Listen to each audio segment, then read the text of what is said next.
Entrevistas com personalidades, empresários e figuras políticas. Sempre um bate-papo descontraído aqui na Som Maior. A partir de agora, Nomes e Marcas, com Adelor Lessa. Muito bom dia, bom sábado para todos, ótimo final de semana, Nomes e Marcas no ar. Hoje nós vamos trazer uma pessoa, uma cidadã, fora do ambiente do setor produtivo. Ela não é empresária, não tem indústria, mas ela tem uma história de vida muito interessante, uma história de vida bonita para contar. Neta de político, filha de político, mulher de político. Virou uma política, deputada combativa, deputada Ada Lili Faraco de Luca. Bom dia. Bom dia a todos os ouvintes da Som Maior. Um belo sábado abençoado para todos. Vamos lá, Adelor, o que é que tu queres saber da minha vida? Ada Lili, eu acho que só eu e a tua mãe te chamamos, né? É, exatamente. Ada Lili, me conta a tua história, porque tu trata com política e está no ambiente político do útero ainda, né? Quando a tua mãe estava grávida, o teu avô foi o seu Ado Faraco, foi prefeito, foi o mais vezes prefeito de Criciúma. Foi. Tu cresceu no ambiente político. Me fale disso, Ada. Pois então, a minha vida começa na política, eu acho que desde os meus 8 anos, 9 anos, quando eu já ia em cima de caminhão, de mão dada com meu pai, os comícios. Minha mãe ainda dizia para ele assim: não, leva, ela é uma menina. Isso é coisa para menino. Mas aí eu já, atacadinha, ia junto com meu pai. E assim foi, sempre fui. Na escola também sempre fui líder de classe, né? Fui eleita a secretária-geral da União dos Estudantes Catarinenses. Nunca parei. Eu nunca parei porque eu gosto, eu me criei nela. É uma coisa que corre no meu sangue. Política para mim é igual oxigênio, né? Seja ela na empresa, quem é da área da empresa, quem é da área de mulheres, quem é da área da saúde, enfim, todos têm uma bandeira, né? E nunca parei. Me lembro que depois o meu pai, acho que tu te lembra do Nero? Claro. Lembra? Eu pagava o Nero para dirigir um Jeep para mim, porque eu não podia dirigir, para ir nas escolas pedir voto, porque na época nós tínhamos eleição de grêmio escolar. E eu ia junto com o Nero e mais um monte de menina, né, e rapaz e tudo. Então eu sempre tive uma participação muito grande desde a época de estudante. E nunca parei, né, Adelor? Aí veio o golpe militar, aí meu pai foi preso, ficou preso 8 meses, 4 meses sem ver a luz do sol. A minha mãe na época recebia pensão de viúva. Nossa. Porque ele era considerado morto para a nação. Não podíamos vender nada porque ele estava vivo, entendesse? Então foi uma coisa meio louca, a época do Castelo Branco, né? Lá se vão quantos anos. E eu nunca me acovardei, eu não tinha isso. Eu continuei fazendo política da mesma maneira, apesar de que naquele período eu era muito discriminada, sofria bullying inclusive, né? Que hoje eu sei que aquilo era bullying, entendeu? Em função de eu ser a filha de quem eu era. Né? Bullying na escola, tipo filho de comunista? Filho de comunista. Menino, até na igreja, lembra do padre Stanislau Szewski? Claro. Ele estava falando na igreja de um assunto da Bíblia, sei lá o que fosse. Eu pisava o pé na igreja, o padre polaco, como era chamado, né?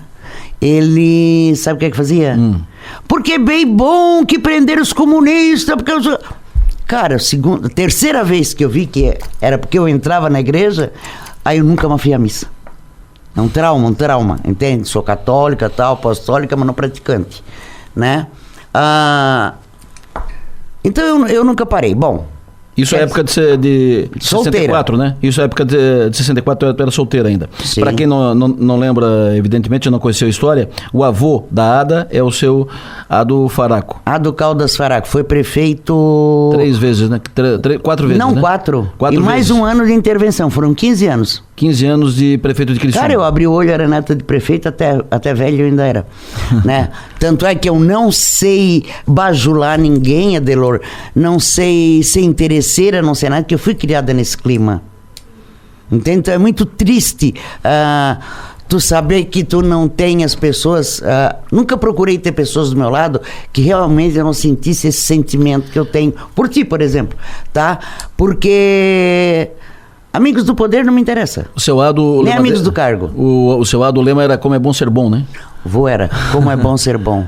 Para ser bom, basta. Como é bom ser bom. Para ser bom, basta ser bom. Era um trocadilho lá que ele fazia. E ele foi prefeito 15 anos e morreu pobre. Paupérrimo. Morreu sem carro. Isso. O teu pai, o seu Ado era mais conservador, né? Tinha uma postura mais... E o teu pai... O pai era do extinto PTB de Getúlio. PTB do Getúlio. E meu avô era do PSD. Isso. Né? Naquela época dos ramos. Enfim, tomaram caminhos diferentes na política. Caminhos diferentes na política. E como é que era? Como é que tratava isso em casa? Olha, Adelor, ali em casa era natural o vô e o pai discutirem muito. E eu também participei de várias discussões, mas sempre com respeito. Sempre? Sempre com respeito. Eu nunca vi briga deles. O teu avô, Ado Caldas Faraco, e o teu pai, Ado Vânia de Aquino Faraco. E a Ada casada com o ex-deputado Valmor Paulo de Luca. Então, eu nunca desisti. Nunca. O que é que acontece? Veio a revolução, o golpe, né? Que uns chamam de revolução, eu chamo de golpe. Tá? Veio essa época dura, amarga, triste, que eu espero que nunca mais tenha, porque tem gente aqui que diz, mas aqui não aconteceu nada.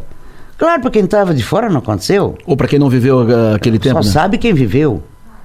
A dor só sente quando bate em ti, senão tu não sente a dor do vizinho. Quantos anos tu tinha quando teu pai foi preso? Porque teu pai era deputado... Estadual. Deputado estadual quando tivemos o era golpe e ele foi cassado. Assessor direto do João Goulart. Do Jango. Para assuntos do Sul. Certo? O Jango que era presidente. Que era presidente. Isso. Né? O que tu perguntou? E quantos anos tu tinha quando ele foi cassado e preso? Olha, rapaz, o pai saiu do Palácio da Alvorada, que ele estava lá naquele dia de 15 dias, e ele ia lá ficar uma semanada para resolver os problemas aqui do Sul, que era o carvão, essas coisas todas, né? Passou no Rio, comprou meu vestido de 15 anos,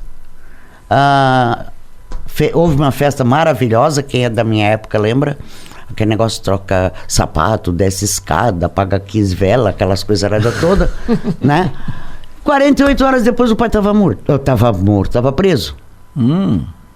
Então, assim, aquela festa maravilhosa, aquela festa linda, para mim foi porque eu tenho lembranças até hoje. Mas, Adelor, as mesmas pessoas que me presentearam... E festa com muita gente. Muita. Vem um ônibus de Laguna, vem um ônibus de Tubarão, por aí tu tira. Porque eu sempre fui muito de me dar com todo mundo. Sim. Ou fazer uma festa grande, eu não fazia nada. Certo. Né? E 48 horas depois o teu pai estava preso, e preso aqui onde hoje é a Fundação de Cultura, que era o plano do Carvão. Exatamente, bem ali. Bem ali, Adelor. Os presos políticos foram todos colocados ali. Bem ali. Mas deixa eu te contar, eu ganhei muita joinha nos 15 anos. Sabe os puxa-saco? Muita joinha. Mas sabe o que aconteceu, Adelor?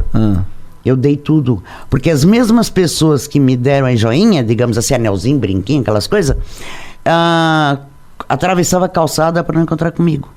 Quando teu pai foi preso? Enquanto o pai estava preso. Só sabe quem passa, meu amigo, velho. Ele ficou 4 meses preso? 4 meses sem ver a luz do sol. Ele ficou 8 meses preso. 8 meses preso, quase um ano. Aí depois levaram para Curitiba, lembra? Foram tudo para Curitiba, entende? Só sabe quem passa. O teu irmão, o Vaninho... O Vaninho, eu acho que ele tem alguns traumas. Ele me disse um dia que ele subia no muro, ali do Plano do Carvão, subia no muro escondido, para tentar visualizar o teu pai lá dentro do Plano do Carvão. Só que não dava de ver, porque eles ficavam trancados. Naquela época, acho que não tinha a lei da 1 hora de sol. Porque o meu pai entrou de cabelo preto, saiu de cabelo branco, e ele era transparente, igual uma palha, um negócio transparente, era uma coisa quando ele saiu, né? A gente ia lá visitar, né? Aí quando eu comemorei meus 15 anos, eu faço aniversário, dia 19 de abril. Se eu for falar, é muito tempo, hein? Tem tempo? 19 de abril. E eu fui, dia 19 de abril é meu aniversário. Então, o pai conversou com o capitão, sei lá com quem lá, o cara que estava cuidando deles, e disse que era do meu aniversário, que ele queria me dar um abraço, perelé. O cara consentiu. Aí alguém mandou o recado que eu podia ir lá dar um abraço no pai e levar um bolo. que eram meus 15 anos mesmo. Meu aniversário foi feito 1º de março. Certo. A tua festa? Lá atrás. Teve um cara daqui, que eu não vou dar nome, que eu me dou inclusive com as filhas dele, que levou o convite do meu aniversário pro coronel, dizendo que meu pai estava mentindo. Porque já tinha tido a festa e já tinha tido teu aniversário. Rapaz, tive que ir pra cartório, certidão de nascimento, pra mostrar que o cara era um delator mentiroso. Para conseguir falar com teu pai? Porque o pai ouviu o desaforo desse cara dizendo que o pai estava armando alguma coisa através da minha pessoa, olha só. E tu tinha 15 anos de idade? Então, tiveram muitos absurdos, né? Eu não desejo essa época. E como é que foi a subsistência de vocês aí nessa época? 8 meses? O pai, que era o... O voado ajudava. E a minha avó por parte de mãe, minha avó por parte de pai, passava a aposentadoria deles para nós, porque a mãe não trabalhava. E a minha mãe podia ter um belo cartório. Até levaram lá em casa para ela assinar. O meu pai não deixou. Meu pai não aceitou. Isso quando o Jango era presidente, estava no poder, ele era deputado, ele era o homem do Jango aqui no sul do estado. Isso. E eu não sei como, acho que foi o do Theo de Andrade, que levou um cartório para a mãe assinar lá, que ia ser dela. Meu pai foi em cima e não deixou, não permitiu. Que ele não estava na política para garantir emprego para a família, nem tampouco favores. Na época ninguém deu bola, né? Até ninguém sabia que eu passei um ano e meio, quase, vivendo a aposentadoria dos meus avós maternos. Nossa. Entende? Saí do Michel, fui pro Lapagesse. Claro, as despesas não tinham, o pai era morto. Vamos vender a caminhonete, tinha 2 Rural Willys. Vamos vender uma, como? Não pode? Não pode. Não pode, porque ele é considerado morto para a nação. Minha mãe recebeu lá uma pensão, não sei quanto, de viúva, cara. Mas ele era considerado morto pela ditadura, mas vocês tinham certeza que ele estava vivo? Vocês tinham essa informação, não, sim, claro? Sim. Sabiam que ele estava vivo? Vocês tinham contato com ele, assim, periódico? Nesses 4 meses que ele ficou incomunicável, não. Quando eu ia lá, que eu saía do Michel, eu passava no plano do carvão, ele já sabia a hora que eu mais ou menos passava ali, ele botava a mão para fora. Porque tinha uma coisa, cara... Eu não sei se eu tenho as fotos, o doutor Manif, na edição do livro dele, Manif Zacarias, claro. Ele levou muitas fotos para colocar no livro dele, o doutor Manif morreu, não sei onde é que estão essas fotos. Era janela, né, de guilhotina daquela, né, a veneziana, fecha. Aí tinha umas tábuas desta largura, atravessada em X, então, e aí em cima tinha uma basculante. A gente só via a mão do pai abanando, basculante, branca como essa folha. Essas coisas assim, marca, vai dizer que não marca? A pessoa, claro que marca. Claro. São feridas cicatrizadas, porém, se tocadas, elas às vezes sangram. E só uma questão política, teu pai nunca se envolveu com guerrilha, com... Nada. Salta-banco? Imagina. Enfrentamentos e tal? Não tem nada. É só uma questão política. Mas a Delor, ou era assim, na época do golpe, ou tu pensava como eles queriam que pensasse, ou se tu pensava diferente, era comunista. Olha, não tá muito diferente, né? Tu cresceu assim e casou com quantos anos? 18. Casou com 18. E aí o Valmor era... Não, aí eu conheci... O Valmor já era político ou não? Não. Eu conheci o Valmor indo no Plano do Carvão, como eu chamava. E né? Era. Claro. Hoje é a Casa da Cultura. Hoje é a Casa da Cultura. Pois então, indo ali visitar o Manuel Dias. Que é cunhado do Valmor. Não, que namorava a Dalva, a mulher dele hoje. Namorava a irmã do Valmor. Isso. Tá. Que estava preso também. Que estava preso. Né? Que era companheiro de militância política do teu pai. Sim, o pai era fez do PTB. O Maneca. Isso. Não, o Maneca era vereador lá na Rua da Palha, na Içara. Exatamente. Aí o pai trouxe depois para fazer deputado, para ficar no lugar dele. Isso. Né? E eu tinha ciúme do Maneca. Porque... tudo era o Maneca, tudo era o Maneca. Ai, que raiva que me dava. Né? Mas não era isso que eu estava falando. Não, como é que tu conheceu o Valmor? Tu foi lá? Aí visitando ali o pai, e o outro visitando, o Maneca visitando o Valmor visitando o Maneca. Isso. Começamos a conversar, eu e ele. E eu sempre gostei, em primeiro lugar, de pessoas mais velhas. Ele tem quase 13 anos mais velho que eu. Né? 13? Quase 13. Segundo lugar, eu sempre gostei de papo legal. pra político, papo isso. E ele tinha. E aí, sei lá, quando vi, tava casada. Muito novinha, né? Mas ele não é. Mas ele não era político ainda. Não, ele era dono do laboratório hemoclínico de Luca, que hoje é o laboratório Búrigo, que ele vendeu. Que é ali na. Mas ele era ali na rua São José, né? Perto do fórum ali, né? Era ali. E ele. Mas ele foi vereador, então. Primeiro ele foi vereador? Aí ele foi candidato a vereador na Içara. Já casado? Já, rapaz, quando eu volto da lua de mel. Eu só olho. Porque eu tinha jurado com a prisão do pai, que eu não ia mais fazer política estudantil, não ia fazer mais nada, né? Ia me dedicar a ser dondoca. Aí, tu casou com um dono de laboratório, afinal de contas, né? Não com um político, né? Sim. Tu não queria mais te incomodar com essas coisas. Sim, mas não adianta estar no sangue, né? Aí quando aconteceu isso, que eu volto da lua de mel, aquelas placas, para vereador eu não conseguia ler, porque ele, sentava o pé no acelerador. Até que uma hora eu disse assim, vem cá, esse sujeito, Valmor de Lucas tu. Aí o pau pegou, né? Já na volta da lua de mel. Mas depois fui pra campanha dele, tudo bem. Porque eu gosto do que eu faço. E ele se elegeu? Se elegeu? Se elegeu vereador, foi vereador em Sara. Era no primeiro mandato de Sara? Logo na emancipação de Sara era. Eu acho que o seu Jorge De Luca, que foi o pai do Valmor, que foi o grande líder da emancipação de Sara. Foi. Ele, meu avô. E depois ele foi deputado federal, de vereador para deputado federal. Não, ele foi candidato a prefeito de Sara, cara. Ah, é? Tu não lembra? Não, disso não. Eu não sou tão mais velho que tu. Aí ele foi candidato a prefeito em Sara, trabalhei feito uma lioa naquela campanha. Ele perdeu por 9, 10 votos, né? Nossa. Foi assim, era preferido ter perdido por 1000, né? Mas foi assim, 9, 10 votos, eu não me lembro. O Acindino Pavê, que é tio dele. Já morreu, mas era tio dele, né? Casado com a dona Inês, que é irmã da minha sogra, tá? Então era uma campanha de tio com sobrinho. Bah, foi feia. Mas... aí daí ele foi candidato a deputado federal. E logo da primeira se elegeu? Sim, Adelor. Fazendo dobradinha, ele foi candidato a federal, fazendo dobradinha com o cunhado, que era o Murilo Canto, candidato a estadual. Não, em vários, né? A Cássio Vilaim, vários, né? Não foi só o Murilo. Porque naquela época existia essa fidelidade de um federal dobrar com 4 ou 5 estaduais. Isso. E aquilo era voto caixão, né? E na época também, Adelor, vamos e convenhamos, eles eram bandeiras vivas. Isso. Contra a opressão, contra a ditadura que tinha sido implantada. Fazer política naquela época... não era fácil. Não era fácil. Eu sempre digo, hoje em dia, meu Deus, é muito fácil, tu te reúne, era tudo escondido, Adelor, era tudo escondido. Para afiliar e organizar o MDB, eu me lembro que isso eu participei.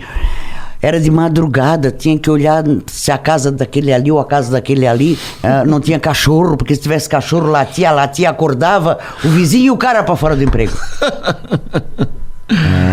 Era assim. Hoje em dia não, hoje em dia tá fácil. E quando às vezes eu vejo os partidos desestruturados, né, como o meu próprio partido aqui em Criciúma não tá legal, entendeu? Eu fico triste, porque hoje tá tão fácil. Só que eu acho que naquela época tinha mais ideal. Você está acompanhando aqui na Som Maior, Nomes e Marcas, neste sábado, ouvindo a história de vida de Ada Faraco de Luca. O programa volta logo depois do intervalo. Você está ouvindo Nomes e Marcas, com Adelor Lessa. Voltamos agora com Nomes e Marcas, hoje entrevistando Ada Faraco de Luca, que segue agora a entrevista. Nomes e Marcas, com Adelor Lessa. Aí tu foi pra Brasília, te envolveu com o MDB Mulher, chegou a ser candidata a deputada federal e a vice-governadora em Brasília? Não, só a vice-governadora. A vice-governadora em Brasília. Aí fui-me embora, né? Com aquela eleição do Valmor, fui-me embora. Mas cheguei lá, eu fiquei 1 ano ainda morando aqui em Criciúma, porque Criciúma era meu mundo, minha vida, né? Fiquei 1 ano ou 2 anos, não fui. Depois eu fui, porque as minhas filhas não tinham... Eu aqui me envolvida, nunca parei com a política, né? Naquela época aqui em Criciúma. Eu me envolvia. O Valmor não estava em casa, elas não tinham nem pai nem mãe. Aí eu digo, olha, vamos embora. Aí comecei a vir, sabe, para manter o movimento das mulheres, comecei a vir assim a cada mês, aí depois o negócio foi ficando ruim, aí a cada 2 meses, aí as filhas foram crescendo, aí já não dava mais de vir, porque tinha que levar pra festinha, pra aniversário, buscar aquelas coisas. Tem que cuidar da casa também, né? Que o pai da família, né? Entendesse? Aí eu digo, já não tem pai ainda, ficar sem pai, sem mãe não dá, né? Aí tá, Deus, o que é que eu fiz? Fui fazer política em Brasília. Porque eu gosto, não adianta. É como eu digo, é a minha respiração, meu oxigênio.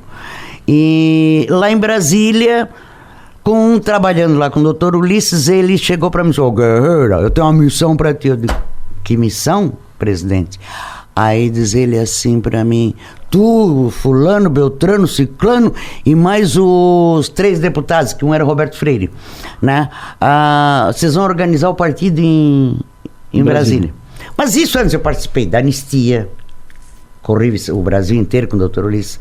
Eu participei do Brasília Quer Votar, porque lá era área de segurança nacional, não podia votar. Isso. Né? Aí depois de 3 anos de luta, a gente conseguiu que o projeto passasse na Câmara e no Senado, foi uma vitória muito bonita. Enfim, eu saí pelo entorno de Brasília organizar partido. E lá, o povo não tem medo.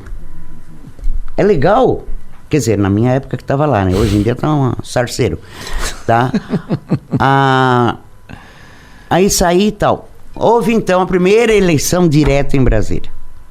Tu participou da campanha das diretas pelo Brasil afora? Foi. E da anistia também foi antes. Violenta. Entende? E depois foi da Brasília Quer Votar. Tinha 2 campanhas, a Brasília Quer Votar, Brasília Vota Já. E eu sei te contar que daí reuniu uma turma e disse: não, tu vai ser... O acordo com o PL, doutor Elmo Cerejo, que já tinha sido governador, e para mim foi para Brasília inteira. Brasília cresceu por causa do doutor Elmo, entende? Porque ele era engenheiro, ele tinha uma visão danada. E aí deixa eu te dizer que... Na primeira eleição eles te lançaram candidato? Me lançaram, cara. E eu não queria. Não queria porque eu me achava... não incapaz, não, porque eu adoro fazer gestão. Não era incapaz. Mas eu não gosto de perder. E eu achava que a gente ia perder feio, porque o PT estava muito forte. E tinha a turma bancada pelo Collor, que era o Roriz. Eu digo: nós vamos ficar em terceiro lugar, né? Oi. Tá? Não teve jeito. Fui escolhida por... 4 homens disputaram comigo. Eu só tive um voto em branco. Um voto em branco ainda, nem foi contra? Não, branco. Eu ganhei por unanimidade. Tanto é que o Valmor estava aqui nas coisas dele, nem sabia de nada, né? E lá é bom por causa disso, tu não é filha de ninguém, mulher de ninguém, tu é tu e acabou. Né? Aí, o que é que aconteceu? Lá fui eu para a campanha. Entende? E o doutor Elmo, como ele era de um outro lado, ele era meio direitinha, tá? O doutor Elmo, quando me empurrava para falar, e dizia assim: fala o que eu não posso falar. Isso já viu, né? Deram a faca e o queijo para mim. Aí nós ficamos em segundo lugar. Ficaram em segundo. Ficamos. O nosso negócio era não ficar em terceiro, porque... Ganhou horrores aquela eleição, né? Sim, eu nunca vi na minha vida, e acho que nunca mais vou ver, uma campanha tão milionária. Os Estados Unidos ficou para trás aquela vez. Entende? E aí depois, com a vinda do Valmor para cá, para a Celeste, para a Secretaria de Saúde, depois para a Casan, né? E ficou muito doente, umas 2, 3 vezes ele quase que se foi, entende? E ficava todo mundo buzinando no meu ouvido, as filhas principalmente, né? Que eu tinha que voltar, porque o Valmor ia morrer sozinho, aquelas coisas, entende? Eu demorei, acho que ainda fiquei uns 5 anos mantendo a minha casa lá. Tá? Meia boca mamantinha.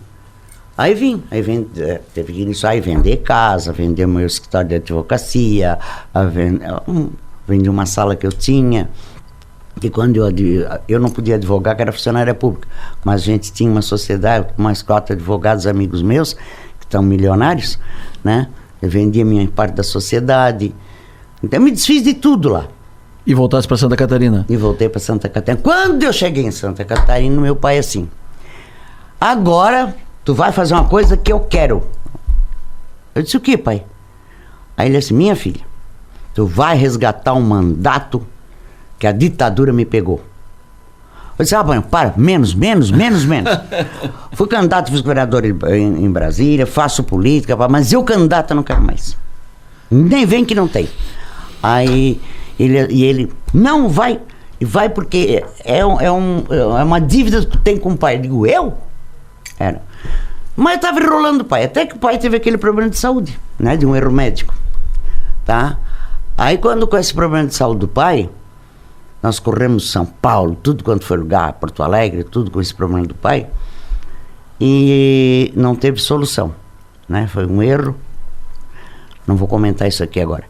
E quando ele estava na UTI, ele dizia para mim assim: olha, tá perto da convenção, tu não frouxa.